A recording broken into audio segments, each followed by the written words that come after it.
11 Japanese fighters circle above. A lone Marine Corsair limps through the sky, trailing smoke from a punctured fuel line. The pilot has no altitude, no speed advantage, no backup.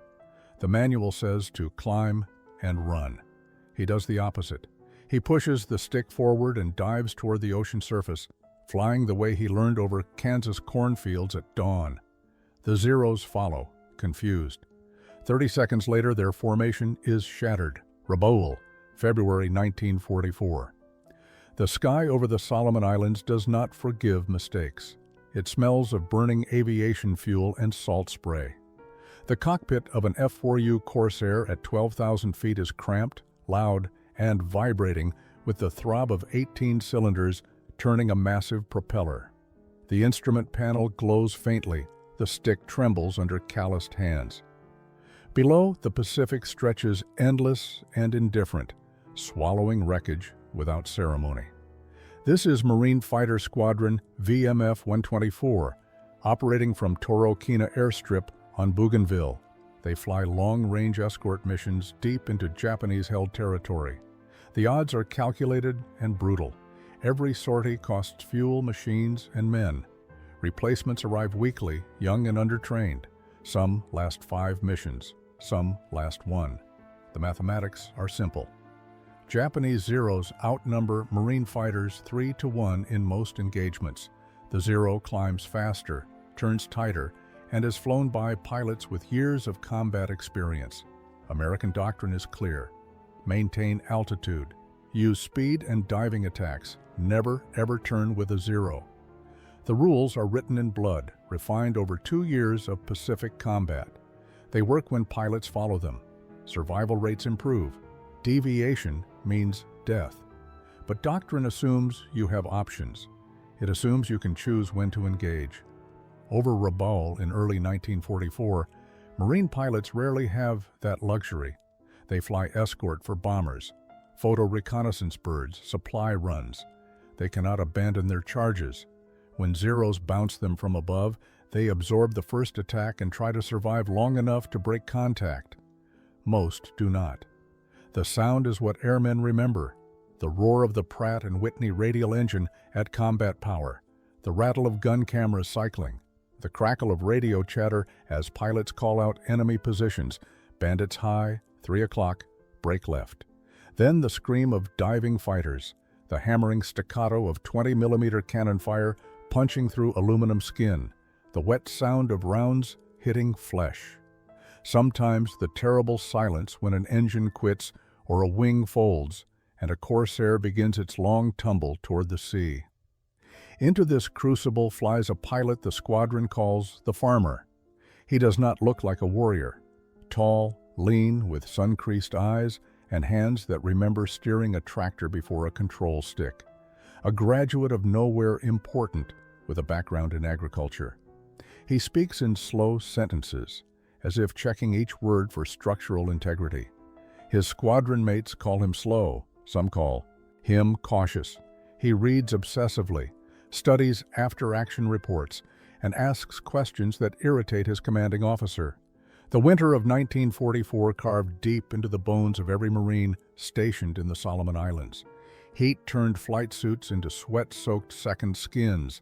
Humidity fogged goggles within seconds of leaving the ready room. Below, the jungle stretched endless and green, hiding wrecked aircraft that would never be recovered. Above, the sky belonged to whoever held altitude and aggression. This was the height of the island-hopping campaign. Marine Corps Aviation had committed itself to close air support and bomber escort, a doctrine rooted in the belief that air superiority could be seized through attrition and firepower. In theory, formations of F-4U Corsairs would sweep ahead of bomber streams, destroy Japanese interceptors, and return home under the protective umbrella of mutual support. In practice, it was slaughter. Japanese fighters tore into the formations with methodical violence. A6M Zeros climbed high, positioned themselves with the sun at their backs, and hurtled toward the Marines at closing speeds exceeding 500 miles per hour. The head-on attack became the signature tactic of Imperial Navy fighter squadrons. It was brutal, efficient, and psychologically devastating.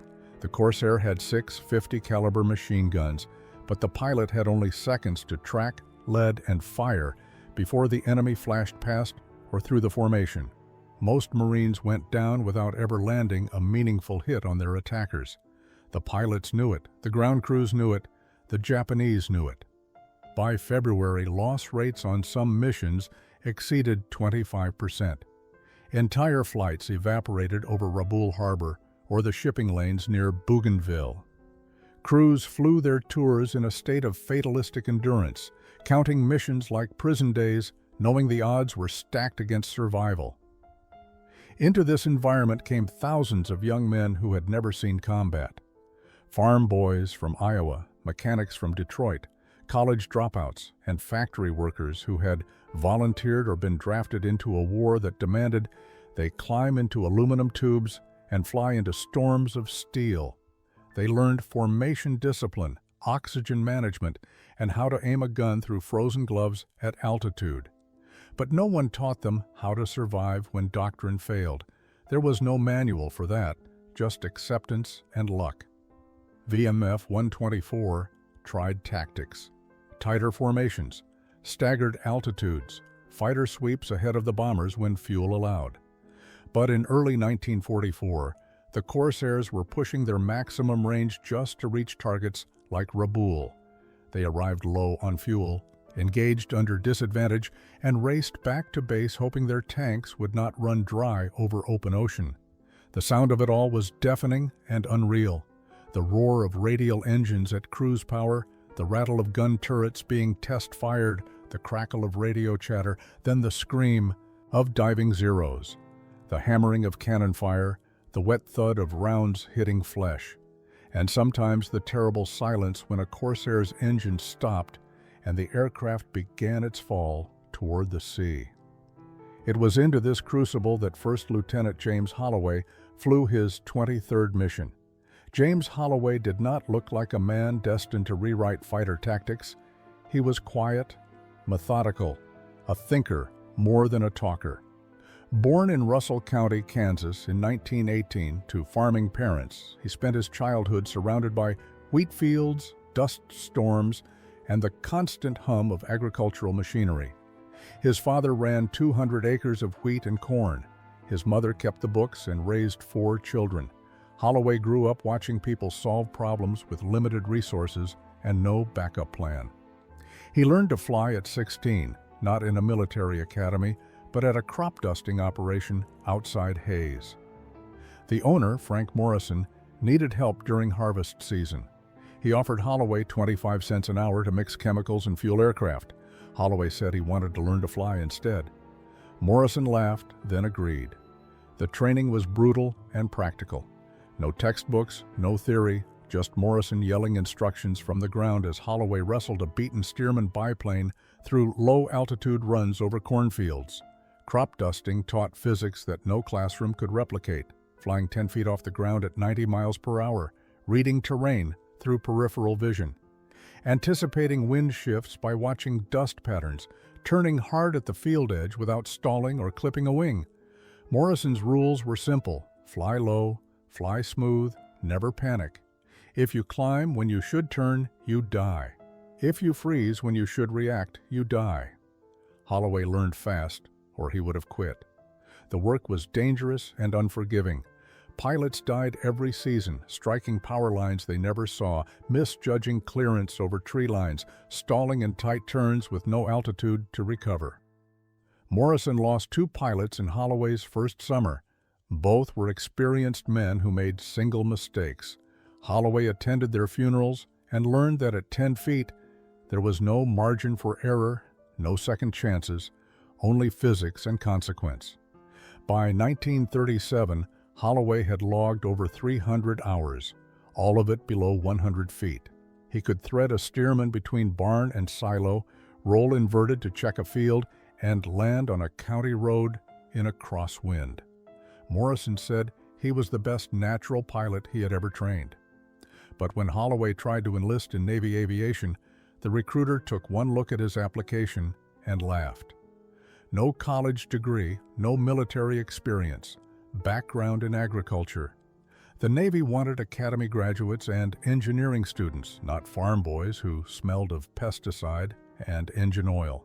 Holloway tried again in 1939, rejected. He tried the Army Air Corps, rejected for age and educational deficiency. Frustrated, he returned to Kansas and kept flying crop dusters, saving money, waiting for a chance that seemed unlikely to come. Then, Pearl Harbor happened. December 7, 1941, changed everything. Enlistment standards dropped overnight. The military needed pilots desperately. Holloway walked into a Marine Corps recruiting office in Topeka on December 10th. He passed the physical. He passed the aptitude test. He signed the papers and shipped out to Pensacola for flight training in January 1942. He was 23 years old, older than most cadets, and carried himself with the quiet confidence of someone who had already survived 1,000 near crashes at treetop level. Flight training at Pensacola Naval Air Station exposed the divide between Holloway and the other cadets.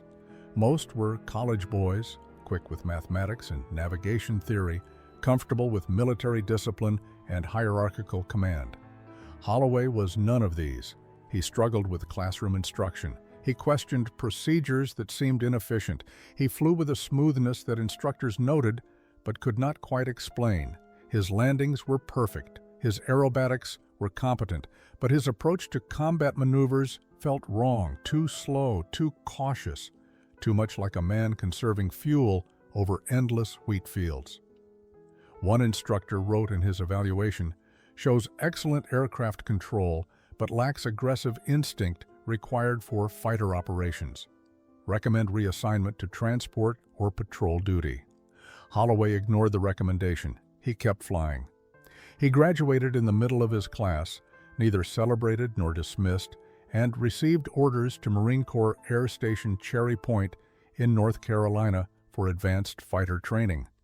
Cherry Point introduced him to the F-4U Corsair, a massive, complex aircraft that terrified most new pilots. The Corsair was fast, powerful, and unforgiving. It had a tendency to stall in tight turns. The long nose blocked forward visibility during landing. The landing gear was narrow and prone to collapse. Early models killed more Marines in training accidents than in combat. Holloway loved it. The Corsair reminded him of the overloaded crop dusters he had flown, temperamental machines that required constant attention and smooth hands. He learned its quirks. He flew it the way Morrison had taught him, low and precise, never fighting the aircraft, always working with it. His squadron mates at Cherry Point called him the farmer. Some meant it as mockery. Others said it with grudging respect. He did not drink heavily or chase thrills. He studied maintenance manuals. He asked crew chiefs about engine performance at different altitudes. He thought in systems, how the aircraft moved, how formations worked, where the vulnerabilities were. His peers respected him, but did not fully understand him. He was competent, calm, and oddly fearless in a way that seemed less like bravado and more like calculation. In November 1943, Holloway received orders to VMF 124, deploying to the South Pacific. He shipped out from San Diego in December, sailed through the Panama Canal, and arrived at Espiritu Santo in early January 1944. From there, he flew north to Toroquina Airstrip on Bougainville, a muddy slash carved into the jungle, home to 2,000 Marines and a dozen barely functional Corsairs. His new squadron commander, Captain Richard Stafford, was a by-the-book officer, a veteran of Guadalcanal who valued discipline and formation integrity. He did not encourage freelancing. When Holloway began asking technical questions during briefings about low-altitude tactics, Stafford answered curtly, "Doctrine exists for a reason. Pilots who deviate die." The discussion ended there. But Holloway kept thinking. The problem facing Marine fighter squadrons in early 1944 was not just tactical, it was mathematical. F-4U Corsairs were being shot down faster than replacements could arrive. Japanese Zeros, particularly the A6M5 variant, dominated close-range engagements. The Zero was lighter, turned tighter at combat speeds, and climbed faster below 15,000 feet. Its pilots were veterans, blooded over China, the Philippines, and 2 years of Pacific combat. They hunted in coordinated pairs, exploiting altitude and energy with surgical precision. Marine doctrine acknowledged the disadvantage. Never turn with a Zero. Use speed and altitude. Attack from above. Disengage in a dive. The tactics worked when conditions favored them, but escort missions to targets like Rabaul stripped away those advantages. The Corsairs arrived at maximum range, low on fuel, often jumped by Zeros diving from superior altitude. Doctrine said to extend in a dive and run for home. Reality said the bombers needed protection, and running meant abandoning them to slaughter. The mathematics were brutal. In January 1944, VMF 124 lost 8 pilots in 4 weeks. Replacement pilots arrived green, trained stateside against cooperative targets and predictable scenarios. They lasted an average of 6 missions before being killed or wounded. The squadron operated in a state of constant attrition, rotating fresh faces into cockpits still warm from the last occupant. Intelligence summaries documented the problem in clinical terms. Enemy tactics favor vertical engagement. Our fighters lack positional advantage at point of contact. Recommendations included better early warning, more fuel capacity, improved formation discipline. None addressed the fundamental issue. When Zeros held altitude and chose the terms of engagement, Marines died. Holloway watched this pattern repeat mission after mission. He flew escort to Rabaul, to Kavieng, to Buka. He saw Zeros position themselves ahead of the bombers, roll inverted and dive straight through the formation. He saw Corsairs try to climb and meet them, bleeding speed becoming easy targets. He saw wingmen break formation to chase Zeros into turning fights they could not win. He sketched diagrams in his notebooks, calculating angles and energy states, trying to understand the geometry of why doctrine kept failing. He began asking questions. What if we stopped trying to climb? What if we forced them to fight at low altitude? His squadron mates looked at him like he was insane. Low altitude meant no escape. It meant flying into the ocean if you misjudged. It violated every principle of fighter combat. Captain Stafford shut down the discussion during a briefing. "We follow doctrine, Lieutenant." Dismissed. But Holloway could not shake a growing conviction. The Corsair was heavier than a Zero, with more powerful engine and better high-speed handling. At low altitude, in thick air, those advantages might matter. And Holloway had spent 300 hours flying 10 feet off the ground, learning to read terrain, to use ground effect, to maneuver in an environment where hesitation meant death. He had survived by doing what seemed impossible. He wondered if the same principles might apply over water. Then came February 12, 1944, the mission that would test everything. The briefing room at Torokina smelled of mildew and cigarette smoke. Maps covered the walls, showing Japanese positions, known anti-aircraft concentrations, and the long overwater route to Rabaul. Major William Grayson, the intelligence officer, stood at the front with a wooden pointer, tapping locations on the chart. Target is Rabaul Harbor. Bomber strike against shipping and dock facilities. 12 SBD Dauntless dive bombers, 6 Corsair escorts, maximum range mission. Fuel will be critical. He paused, let that sink in. Expect heavy fighter opposition. Intelligence reports at least 30 Zeros based at Rabaul and Tobera airfields. They will intercept. Standard tactics apply. Maintain altitude, protect the bombers, disengage if overwhelmed. Questions? Holloway raised his hand. What altitude will the bombers be flying? Grayson checked his notes. 14,000 feet on approach, diving to 8,000 for bomb runs. And if we get bounced from above at 14,000? Grayson's expression tightened. You follow doctrine, Lieutenant. Extend, regroup, re-engage if possible. Next question? There were no more questions. The pilots filed out to their aircraft. Holloway walked to his Corsair, tail number 57, parked in a revetment at the edge of the strip. Sergeant Bill Mackenzie, his crew chief, was finishing pre-flight checks. Mackenzie was a Scottish immigrant, short, stocky, with grease-stained hands and a skeptical disposition. He had kept Holloway's aircraft flying through 3 months of operations, patching bullet holes, scrounging parts, coaxing performance from an engine that had long exceeded its rated hours. Mackenzie looked up as Holloway approached. "Fuel tanks topped off, sir. Guns loaded, 600 rounds per gun. Oil pressure is running a hair high, but within limits. She'll fly." Holloway nodded, then hesitated. "Mac, I need you to do something unusual." Mackenzie's eyes narrowed. "How unusual?" "I need the gun sight adjusted." "Lower the pipper 2 degrees." Mackenzie blinked. "Sir, that'll throw off your aim at normal combat ranges." "I know, do it anyway." Mackenzie stared, then shrugged. "Your funeral, Lieutenant?" Holloway climbed into the cockpit. The seat was worn, the instruments familiar. He strapped in, connected oxygen, checked controls. The Pratt & Whitney engine coughed, caught, and settled into a rumbling idle. Around him, other Corsairs were starting up, blue exhaust smoke drifting across the strip.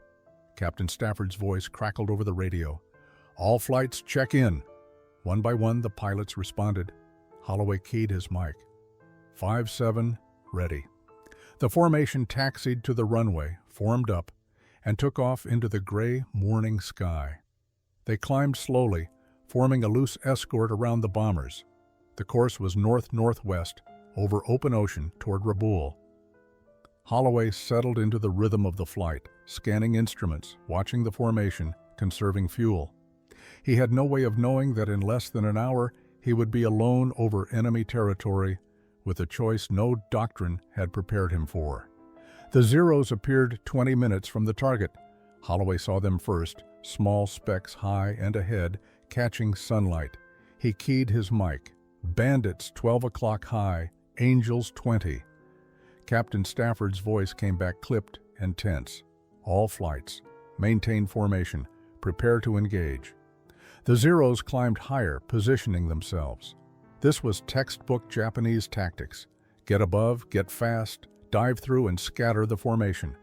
The Marine Corsairs tightened up, trying to present overlapping fields of fire. The bombers droned on, committed to their run. Then the Zeros rolled inverted and dove. 11 aircraft screaming down at over 500 miles per hour, 20mm cannons firing streams of tracers. The sky erupted. Stafford called the brake. Red flight, brake right. Blue flight, brake left. Holloway broke hard, felt the G-forces crush him into the seat. A Zero flashed past, so close he could see the pilot's face. He pulled around, trying to track, but the Zero was already climbing away, untouchable. Another Zero came in from his 7 o'clock. Holloway snap-rolled, dove, extended. The Zero followed. His wingman, Lieutenant Marcus Chen, called out, 5-7, you got one on your tail, I see him. Holloway pushed the throttle forward, dove steeper. The Corsair accelerated. The Zero matched him. They were already at 8,000 feet and dropping fast. Doctrine said, extend, use speed to separate, then zoom, climb back to altitude. Holloway looked at his fuel gauge. Half tanks, not enough to climb and fight. He made a decision that defied every instinct. He pushed the stick forward and kept diving. 6,000 feet, 4,000, 2,000. The ocean surface rushed up, gray and endless. The Zero. Pilot hesitated, uncertain. American fighters did not dive to the deck. They climbed. This one was running out of sky. Holloway leveled off at 50 feet above the waves. The Corsair shuddered in ground effect, the thick air cushioning the aircraft. He throttled back slightly, reduced speed to 200 miles per hour. The Zero, still diving, overshot and had to pull up hard to avoid the water. Holloway saw it flash overhead, the pilot fighting for control. Now 2 more Zeros dove on him. Holloway did something no one in the Pacific Theater had ever tried. He flew the Corsair like a crop duster. He jinked hard, left, then right, skimming wave tops, using the ocean swells as terrain. The Zeros tried to follow, but at 50 feet they lost sight. Picture. The water below confused their depth perception. They pulled up, repositioned. Holloway kept moving. Violent banks, sudden climbs to 100 feet, then drops back to wave level. He was reading the ocean the way he had read wheat fields, anticipating, reacting, never holding a steady line. The Zeros circled, frustrated, unable to set up a clean shot. The maneuver had no name. Holloway was operating on pure instinct now, instinct carved from 300 hours of flying crop dusters through Kansas fields at dawn. He banked hard left, the Corsair's wingtip nearly touching foam. A Zero dove from above, cannon fire stitching the water 20 yards behind him. Holloway pulled up sharply to 100 feet, the sudden climb bleeding speed but forcing the Zero to adjust its diving angle. The Japanese pilot pulled out late, flashed beneath Holloway, and had to climb away to avoid plowing into the ocean. Two more Zeros repositioned, coming in from opposite sides, trying to box him. Holloway saw them converging. He did something Morrison had taught him over cornfields. He rolled inverted, pulled through, and reversed direction so violently that the airframe groaned. The Zeros, committed to their intercept angles, shot past each other, their formations disrupted. One pilot climbed, the other broke right, momentarily confused. Holloway dropped back to 50 feet. The ocean surface was his terrain now. He read the swells, the wind patterns, the way sunlight reflected off the water. He jinked right, following the trough of a wave, then snap-rolled left as another Zero made a gunnery pass. The thick air at sea level gave the Corsair unexpected stability. Ground effect cushioned the aircraft, reducing the need for constant trim adjustments. The Corsair's weight, a disadvantage at altitude, became an anchor here, preventing it from being thrown around by turbulence. The Zeros were struggling. At 50 feet, their speed advantage evaporated. They could not dive on him without risking a water impact. They could not turn with him at this altitude without losing sight of the horizon. Holloway was flying in an environment they had never trained for, using the ocean as a wall that compressed their attack geometry. He throttled up, accelerated to 250 miles per hour, and flew straight for 30 seconds. Three Zeros lined up behind him, thinking they had him cornered. Holloway waited, counted silently, then chopped throttle and deployed 15 degrees of flap. The Corsair decelerated violently. The lead Zero overshot, its pilot yanking back on the stick to avoid collision. The second Zero broke left. The third pulled up. Holloway retracted flaps, added power, and turned inside the climbing Zero's arc. For the first time in the engagement, he had a firing solution. He squeezed the trigger. 650 caliber machine guns hammered. Tracers walked across the Zero's fuselage. Smoke poured from its engine. The Zero rolled right, streaming fuel, and augured into the ocean 200 yards ahead. The remaining Zeros circled higher, uncertain. American fighters did not fight like this. They did not stay low. They did not use the water as a shield. This pilot was breaking every rule, and it was working. Holloway checked his fuel gauge, less than a quarter tank. He had maybe 20 minutes before the engine quit. He turned south, staying at 50 feet, jinking randomly, making himself an impossible target. The Zeros followed for a few minutes, then broke off, unwilling to burn fuel, chasing a single aircraft at wave-top level. Holloway was alone. The flight back to Torokina took 43 minutes.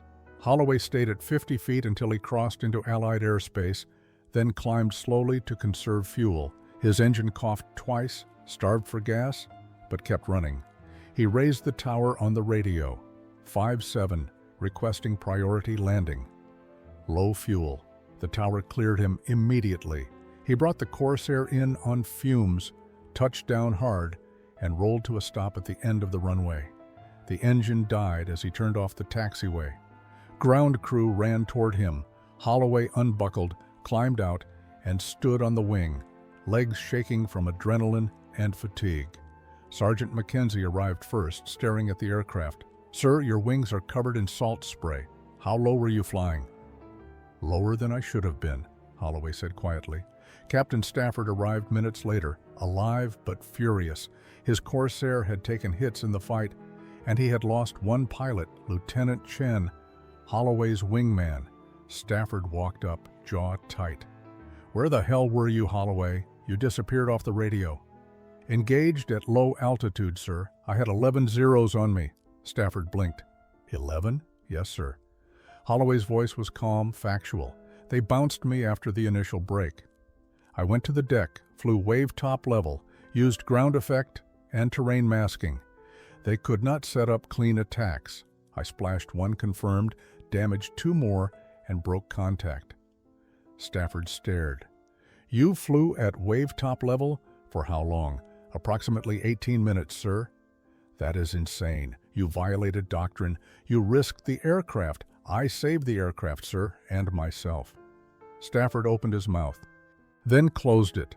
He looked at Mackenzie. "Confirm his gun camera footage. The film was developed within hours." Intelligence officers watched in silence as the grainy black and white footage showed a Corsair flying impossibly low, skimming waves, executing maneuvers that seemed to defy physics. They saw zeros, overshooting, struggling, breaking off. They saw the splash of the confirmed kill. Major Grayson ran the film 3 times, taking notes. He called Holloway in for debriefing that evening. "Explain your tactics, Lieutenant." Holloway described the maneuver methodically. Flying at 50 feet compressed the attack geometry. Ground effect gave stability. The Corsair's weight prevented it from being bounced around. Violent jinking made tracking difficult. The ocean surface created a visual reference that confused enemy depth perception. Grayson listened, then asked the critical question, "Can this be taught?" Holloway hesitated. "It requires comfort at extremely low altitude. Most pilots are not trained for it. But yes, with practice, it can be taught." Word spread through the ready room that night. Pilots gathered around Holloway, asking questions, demanding details. Lieutenant Jack Brennan, fresh from stateside training, wanted to know how close to the water he actually flew. Holloway held his hand 3 feet off the table, this close, sometimes closer. The room went silent. Other pilots who had tried low-altitude flight knew the margin for error was non-existent. One mistake, one moment of distraction, and the ocean became a concrete wall at 200 miles per hour. Within a week, Grayson submitted a classified tactical report to Marine Corps Aviation Command. The report included gun camera footage, Holloway's debrief, and a recommendation to incorporate low-altitude evasion tactics into training syllabi. The response was cautious, but interested. VMF 124 was authorized to conduct experimental training flights. Holloway was assigned to instruct. Holloway flew 16 more combat missions before his tour ended in May 1944. He trained 6 pilots in low-altitude tactics. 3 survived the war. The techniques spread quietly through Marine squadrons in the Pacific. Pilots called it crop dusting or wave hopping. Intelligence reports from captured Japanese pilots mentioned American fighters using unpredictable low-altitude evasion over water. One report described it as flying like a frightened bird skimming the ocean. By summer 1944, Corsair loss rates in the Solomons had dropped by 12%. Not all of it was due to Holloway's tactics. New aircraft arrived, pilot training improved, Japanese opposition weakened as their experienced pilots were killed. But the shift in doctrine, the willingness to fight at wave-top level when necessary, became a permanent part of Marine fighter operations. Holloway returned to the United States in June.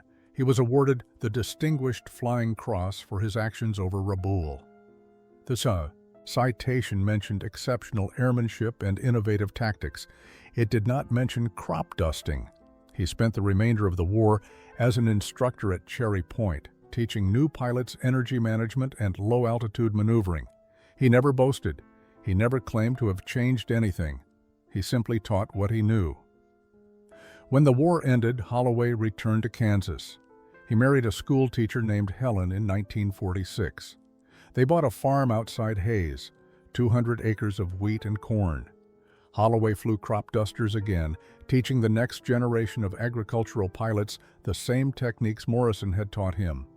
He spoke rarely about the war. When pressed, he would say only that he did what the situation required. He died in 1983 at the age of 65 of heart failure, quietly, in his sleep. His obituary in the Russell County Register mentioned his military service and his work as a crop duster. It did not mention Rabaul. Most people who read it did not know what he had contributed. But in Marine Corps training manuals, the techniques survived. Low-altitude evasion became a standard component of fighter tactics. Modern pilots learn ground effect exploitation, terrain masking, and high-G defensive maneuvering at sea level. The principles are taught without attribution, encoded in doctrine, stripped of their origin story. In flight schools today, instructors still reference the Rabaul incident when teaching defensive tactics, though few know the pilot's name.